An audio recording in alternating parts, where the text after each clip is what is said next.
Voici la deuxième génération de XC60. Le XC60, c'est le SUV moyen de la gamme Volvo, entre le XC90 et le XC40, qui vient tout juste d'être lancé.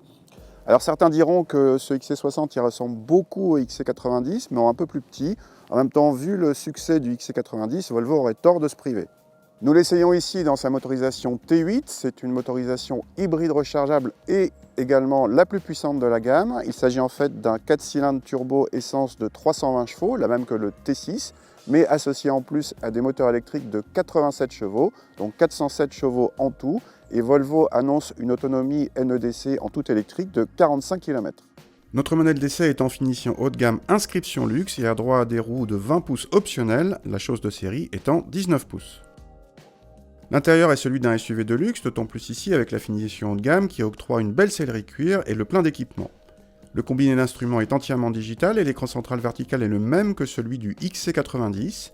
Une molette permet de choisir les modes de conduite, notamment de passer en tout électrique ou au contraire de solliciter toute la puissance, sachant que ces modes commandent en même temps la suspension pilotée si elle est présente. À l'arrière, pas de banquette coulissante, mais l'espace est généreux pour deux adultes, même grands, qui pourront profiter du toit vitré en série sur cette finition.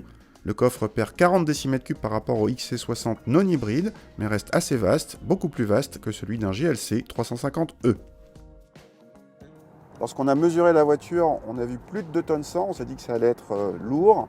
Et en fait, bonne surprise au niveau du chrono, on a mesuré 26 1 au 1000, ce qui est quand même un très bon score vu ce poids-là et vu le gabarit de l'engin. Et les 407 chevaux sont donc bien là. C'est pas la seule bonne surprise. Quand on conduit normalement en mode hybride, la voiture est très douce. On peut vraiment voyager loin avec. C'est une voiture qui est confortable, qui est silencieuse, qui est sécurisante. Au passage, toutes les aides à la conduite qui sont présentes sur cette voiture sont parmi les plus convaincantes du marché. Pour info, les chronos sont meilleurs que ceux d'un SQ5 et voisins d'un Macan S. Autre bonne surprise, malgré le poids, ce XC60, sans être aussi dynamique qu'un Stelvio, se montre à l'aise sur le sinueux et maîtrise assez bien son roulis, grâce ici à des suspensions pilotées bien gérées. Le point clé d'une hybride rechargeable, c'est son autonomie électrique. Nous avons mesuré 25 km, loin des 45 annoncés, mais mieux qu'un GLC 350e. À noter une consommation très raisonnable en mode hybride.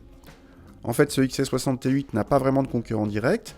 Il appartient à la catégorie des GLC Q5 X3, mais aucun d'entre eux n'existe en hybride rechargeable de plus de 400 chevaux. Pour une puissance voisine, il faut plutôt viser la catégorie au-dessus, c'est-à-dire les GLE 500e ou Q7 e-tron, beaucoup plus chers. Même si ce XC60 haut de gamme est quand même très cher pour sa catégorie dans cette version T8. Les qualités de ce XC60 T8, ce sont ses performances, son confort, sa qualité de présentation, ses équipements de sécurité. Le gros défaut, c'est le prix. Il commence à 68 000 € en version de base et notre modèle, là, il est à 77 000 € hors option. C'est cher.